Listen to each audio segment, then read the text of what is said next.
Colgate Tooth Powder presents The Theater of Romance. Tonight, Colgate Tooth Powder brings you Heaven Can Wait.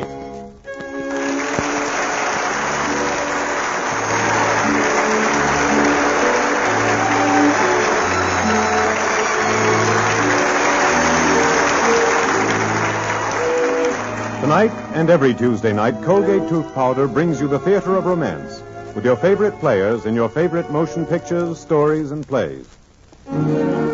Use Colgate Tooth Powder. Keep smiling just right. Use it each morning and use it at night. And now for tonight's play, Heaven Can Wait, starring Carl Swenson.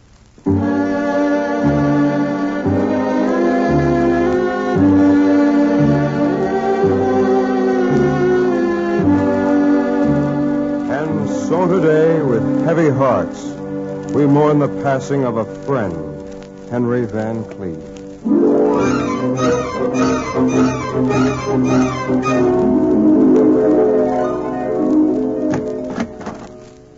Hello there, Mr. Van Cleve. Sorry to keep you waiting. Oh, that's all right, Your Excellency. I was reading my obituary. I read it. It's a good one. Won't you sit down? Thank you. I hope you'll forgive me, but we're so busy down here lately. Really, sometimes it looks as if the whole world is coming to Hades. Oh. Frankly, I haven't had a chance to familiarize myself with your case. When did it happen, Mr. Van Cleve? Tuesday. Oh. To be exact, I died at 9:36 in the evening. I trust you didn't suffer much. Oh, no, not in the least. I just finished my dinner, an excellent dinner. By the way, I ate everything that the doctor forbade, and then I fell asleep. And when I woke up, all my relatives were there saying nothing but the kindest things about me. So I realized immediately I was dead. How was your funeral? Oh, very enjoyable. I'm glad. Have you tried up above?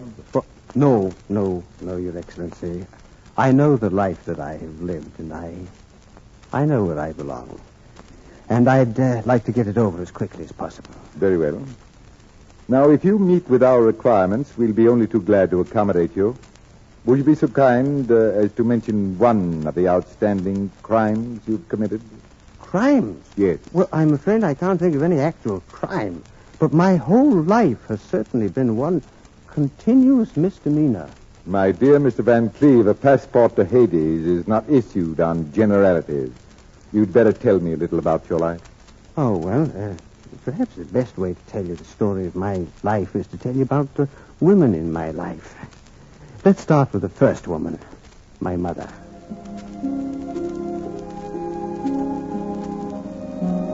She's a lovely lady, but prejudiced. And by the time I reached my 26th birthday, she and every woman that I had known had thoroughly spoiled me. I had begun to like being spoiled by women.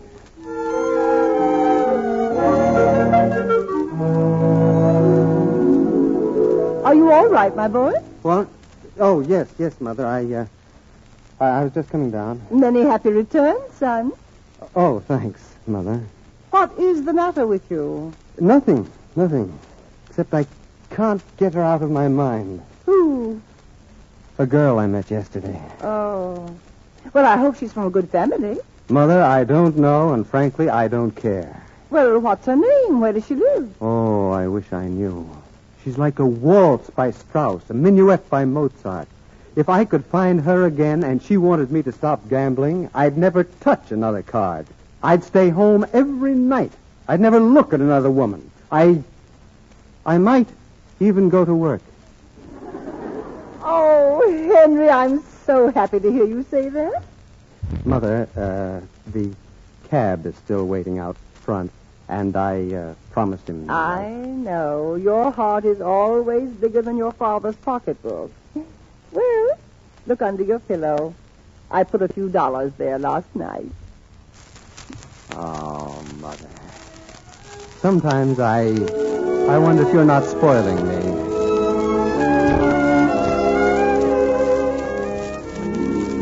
Well, it was that night, Your Excellency, that very same night, that I met Albert's fiancée. Martha, dearest, I want you to meet Henry Van Cleve, my cousin. And there she stood, the girl who was like a waltz by Strauss, the girl that I'd been dreaming about. And she was most embarrassed. How do you do, Mr. Van Cleve? Now I've done my duty about bringing some new blood into the family. Henry, it will be your turn next.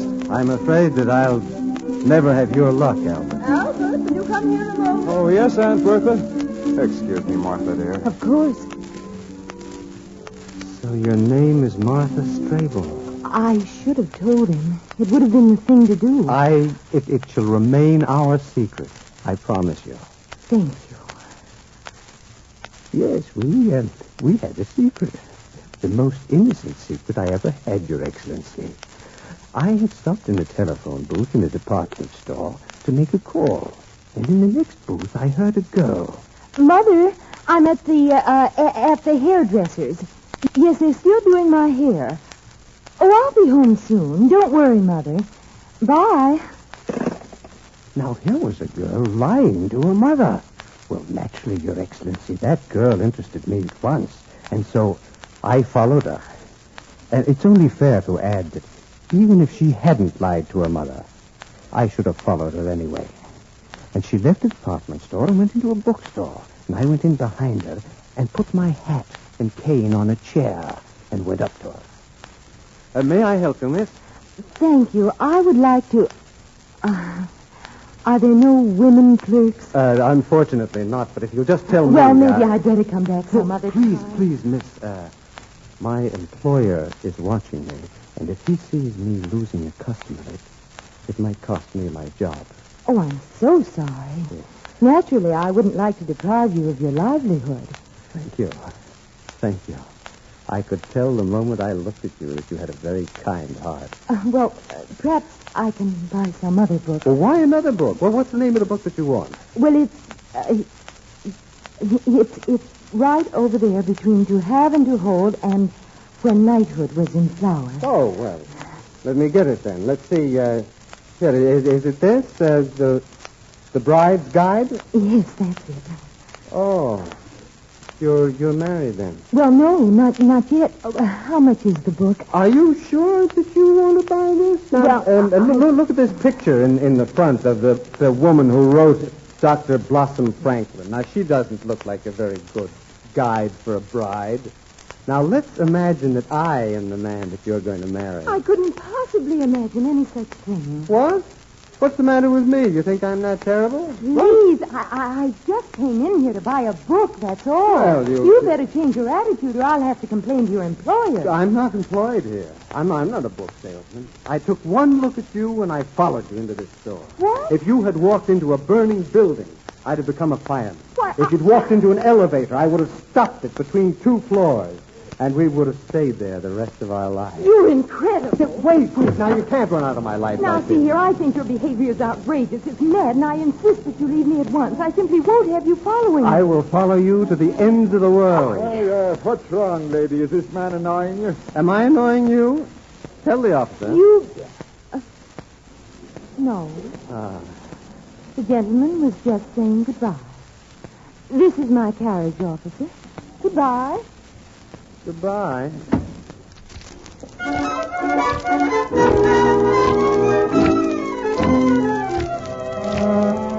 Well, that was our secret. We stood there in the family library staring at one another. And that secret between us. And then, suddenly, I took her in my arms and kissed her.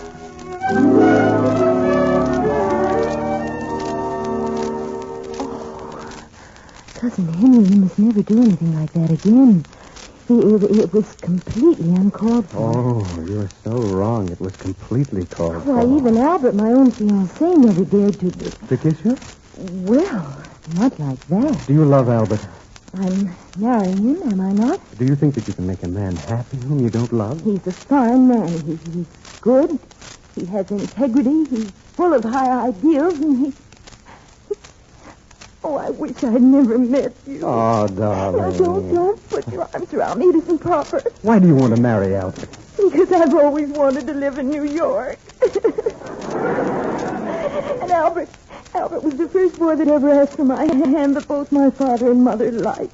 Well, you're going to live right here in New York, but instead of marrying Albert, you're going to marry me. Oh, how could I possibly marry you? I'm not even engaged to you. Martha, do you love me? Think of what a family scandal it would cause if you took the fiancé away from your own cousin. Martha, do you love me? Yes. Oh, darling. Oh, why did you ever come into my life? To love you the way that you should be loved. Henry, put me down. Suppose someone comes in. Here, put your arms around my neck and hold on tight, darling. I am going to carry you out of this house and right into the most beautiful future you ever dreamed of having. Oh, Henry. Darling.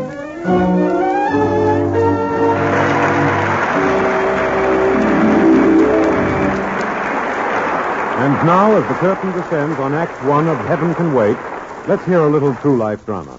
The Carrolls have been married only 6 months, and, Jack, don't you love me anymore? Well, sure I love you. Do I have to bring you orchids every night? No, but, well, you kissed me on the forehead. Come on, let's go to a movie. well, it looks as if a little breath of trouble has come between that couple. So it's clearly a case for Colgate tooth powder. Anyone can be the victim of a little breath of trouble. It happens to thousands without their knowing. Marks them down socially, brings them unhappiness. So just do this. Brush your teeth night and morning and before every date with Colgate tooth powder. For Colgate tooth powder cleans your breath as it cleans your teeth. Because scientific tests have definitely proved that in 7 cases out of 10, Colgate tooth powder instantly stops unpleasing breath that originates from the mouth. What's more, no dentifrice at any price cleans your teeth more quickly and thoroughly than Colgate tooth powder. Remember to buy it first thing, and remember the name, Colgate tooth powder, with the accent on powder.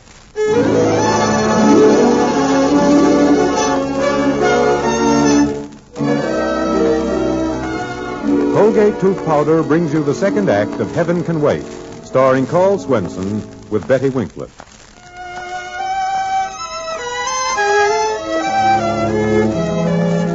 And so, Your Excellency, during the next 10 years of my life, old houses were torn down, new houses rose taller and taller.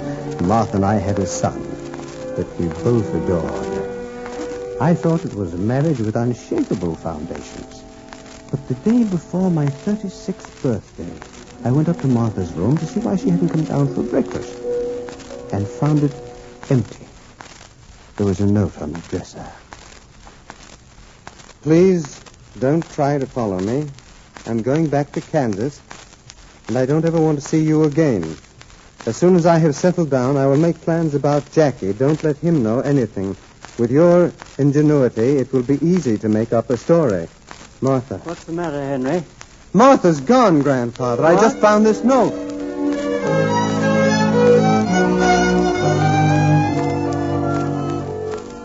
Well, Grandfather and I went to Kansas together. And so we climbed in Martha's window. I'm sorry, Henry, but it just won't work anymore. Oh, now look, Henry, Martha. I know your every move. I know your outraged indignation. I know the poor, weeping little boy.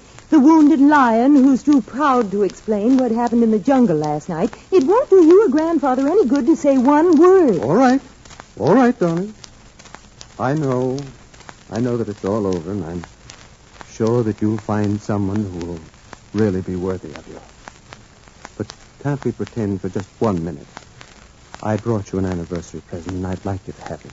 That's a very attractive bracelet, Henry. Thank you. I would say it cost $10,000. For that money, it's a very good purchase. Yes.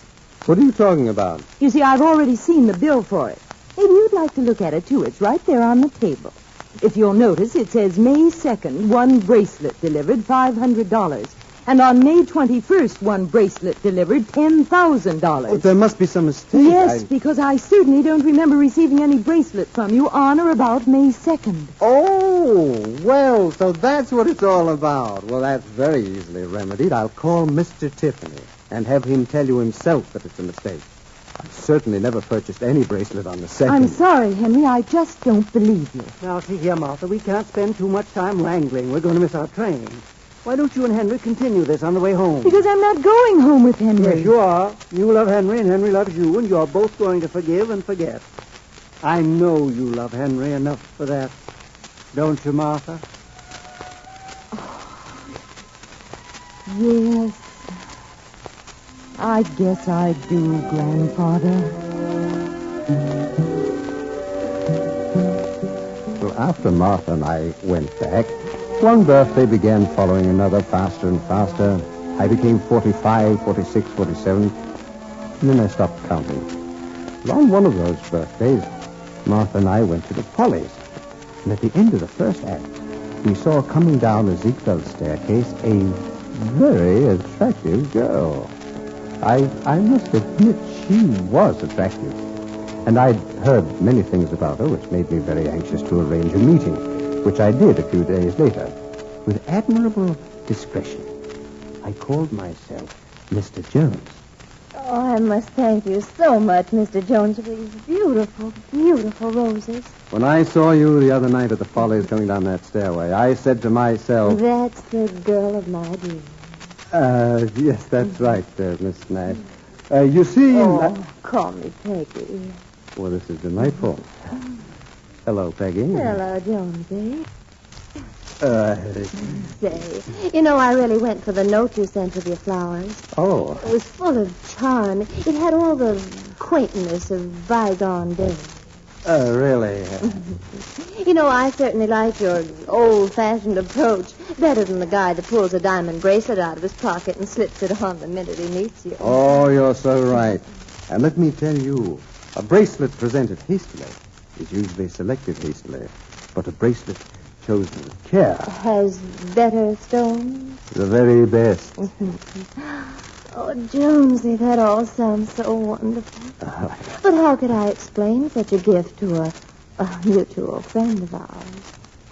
Is there anything that I could do to make you forget him? I'm afraid not, Mr. Van Cleve. You see, the name Jones didn't fool me for a moment. Oh. Miss Nash, my son means a great deal to me. Oh, he means a great deal to me, too, Mr. Van Cleve. Oh, I feel very sorry for you. Must be rather sad for the great cavalier of the gay 90s to find that his technique is getting rusty. It's tough to be a retired Casanova. It's always the same with men when they retire. Some grow flowers and some grow a tummy. One thing hasn't changed. How much, Miss Nash? $25,000, Mr. Van Cleve. I'll send you the money. I hope before lunch. Yes, before lunch. Miss Nash, before I leave, I would like to ask just one slight question, and I would appreciate an honest answer. I'll try to give you one. Suppose that you didn't know that I was Jack's father, and you happened to see me on the street or in a restaurant. How old would you say I am? Oh, about 50. That old? Oh, I'm sorry, I didn't mean to hurt you. No, that's perfectly all right. Thank you very much. Excuse me, but how old are you? 50.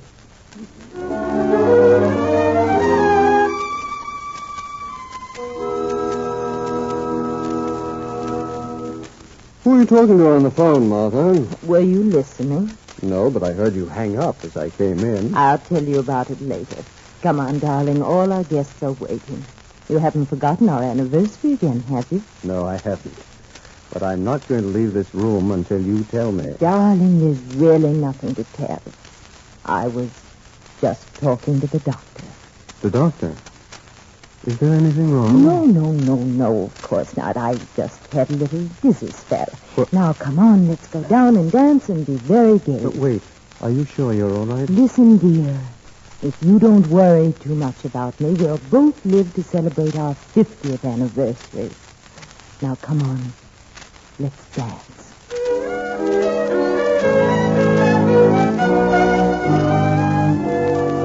I didn't know it then, but this was our last anniversary. It was the last time that we danced together.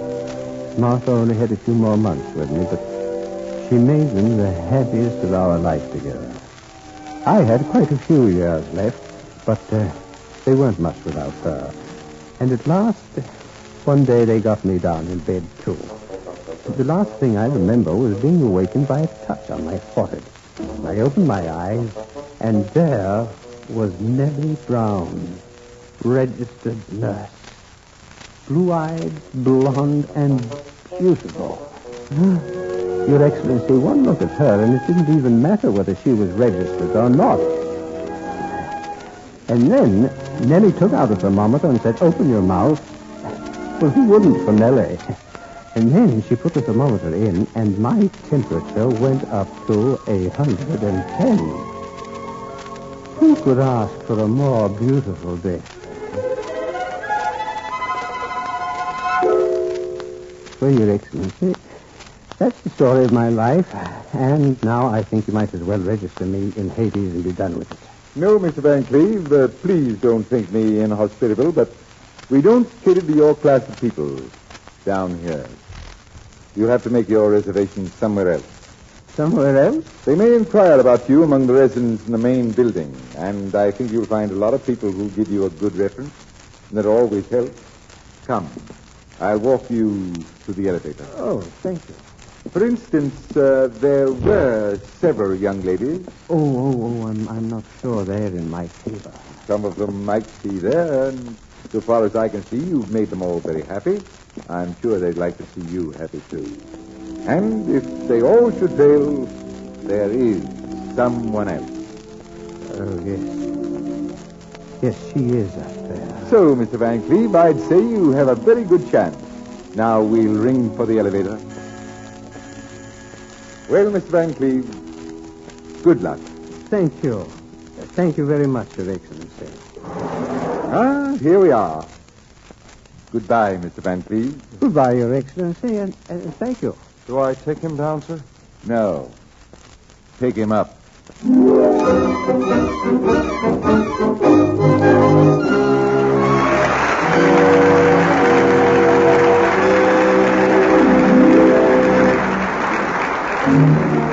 Use Colgate tooth powder. Keep smiling just right. Use it each morning and use it at night to help you rate with every date. Use Colgate tooth powder. A message for married people from Colgate Tooth Powder. Why should the nice little considerations of courtship stop when you marry? Why, for instance, should you permit a little breath of trouble, unpleasing breath, to come between you? No reason if you use the Colgate Tooth Powder routine. It's this. Brush your teeth night and morning and before every date with Colgate Tooth Powder. For Colgate Tooth Powder cleans your breath as it cleans your teeth. Scientific tests prove that Colgate Tooth Powder, in 7 cases out of 10, instantly stops unpleasing breath that originates in the mouth. Money can't buy a dentifrice that will clean your teeth better than Colgate Tooth Powder. Remember the name, Colgate Tooth Powder, with the accent on powder. In tonight's play, Carl Swinson and Betty Winkler were featured as Henry and Martha. Heaven Can Wait, a 20th Century Fox motion picture, was adapted especially for this program by Gene Holloway. The music was composed and conducted by Charles Paul, and the entire production was directed by Mark Sloan. Next week, your Colgate Tooth Powder Theater of Romance will bring you the bold, glamorous, romantic story of Mary, Queen of Scots. Join us next Tuesday, won't you? Halo, everybody, halo. Halo is the shampoo that glorifies your hair. So halo, everybody, halo. Yes, use Halo shampoo if you want naturally bright and beautiful hair, for Halo contains no soap, therefore leaves no dulling film. The first time you use Halo, see how your hair sparkles and gleams with natural brilliance, how the deep natural color looks brighter, glossier. Even in hardest water, Halo makes oceans of rich, fragrant lather. Halo quickly carries away loose dandruff and dirt, needs no lemon or vinegar rinse. Say hello to Halo and goodbye to dulling soap film. Get Halo shampoo at any cosmetic counter. So halo, everybody, halo. Halo shampoo, halo.